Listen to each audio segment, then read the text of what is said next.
Haleluya, terpujilah nama Tuhan yang telah membangunkan kita pagi hari ini, Sabtu 25 Juni 2022, dan mempertemukan kita untuk bersama-sama menerima kekuatan untuk iman kita lewat renungan yang berjudul Ada Apa di Padang Gurun? Untuk itu kita akan membaca satu ayat dalam Ibrani pasal 12 ayat ke-6. Demikian bunyinya. Karena Tuhan menghajar orang yang dikasihinya dan ia menyesah orang yang diakuinya sebagai anak. Saudara-saudara, untuk menjadi anak-anak Tuhan yang tangguh, Tuhan melatih anak-anaknya melalui sekolah padang gurun. Sekolah tersebut kering dan tandus. Di tempat inilah Tuhan mengkomunikasikan pesan-pesan penting bagi anak-anaknya.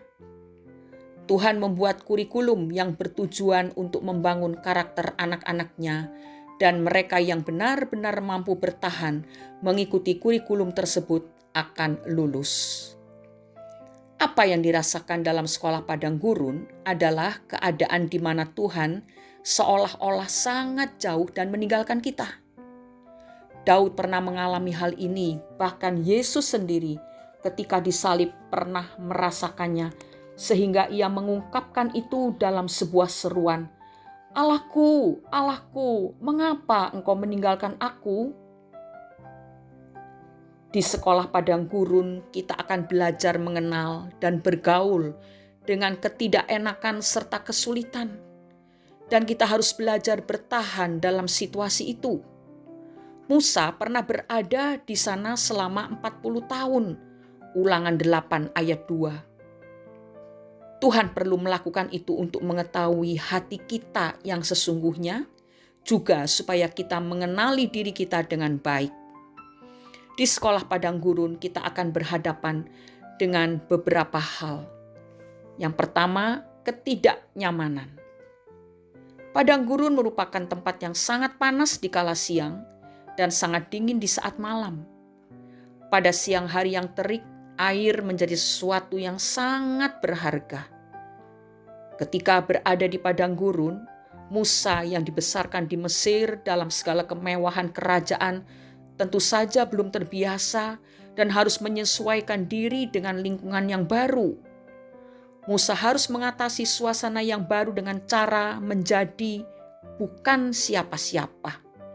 Bukan anak raja yang harus dilayani, bukan penguasa. Oleh karena itu, ia mau menggembalakan domba mertuanya yang bernama Yitro. Yang kedua adalah waktu yang cukup panjang. Musa diproses selama 40 tahun. Saudara bisa baca dalam Kisah Para Rasul pasal 7 ayat 29 dan 30. Kedewasaan secara rohani tidak diperoleh secara instan. Ada jangka waktu tertentu yang harus kita jalani untuk menjadi seperti yang Tuhan inginkan. Untuk menghasilkan pribadi yang berkualitas, hampir selalu melalui proses yang panjang. Hal ini dapat juga kita lihat dalam diri Yusuf. Perjalanan kehidupan Yusuf merupakan cermin dari sebuah proses menuju puncak. Yang terakhir, kesunyian. Saudara, padang gurun adalah tempat yang sunyi. Tapi justru dalam kesunyian itu, Tuhan bisa menarik perhatian kita untuk mendengarkan Dia.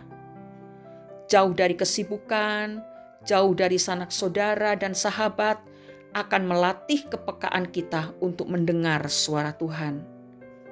Di dalam perjalanan kehidupan kita bersama Tuhan, ada kalanya Tuhan mengizinkan kita berada dalam suasana padang gurun seperti yang digambarkan di atas tadi.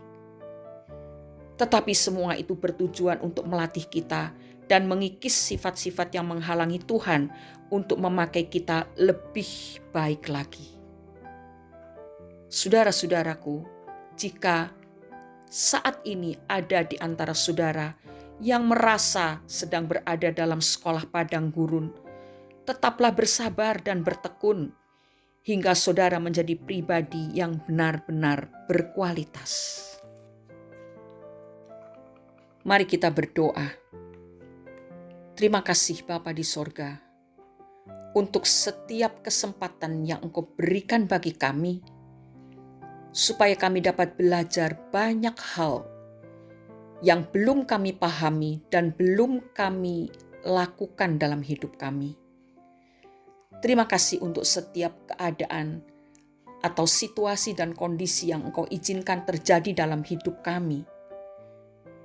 Kami mohon Engkau menguatkan kami, agar di dalam keadaan seperti apapun juga, kami tetap bertekun dan setia kepada Tuhan.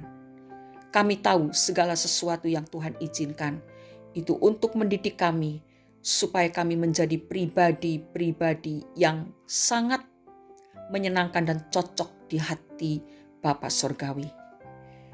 Terima kasih, di dalam nama Tuhan Yesus Kristus kami sudah berdoa dan bersyukur. Haleluya. Amin. Laut yang tenang tidak akan pernah menghasilkan pelaut-pelaut yang tangguh.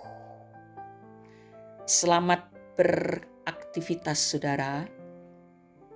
Hari ini saudara diajar Tuhan untuk tetap tekun tegar walaupun harus mengalami sekolah padang gurun. Karena Tuhan sedang membentuk pribadi saudara untuk menjadi pribadi yang kuat, tahan banting.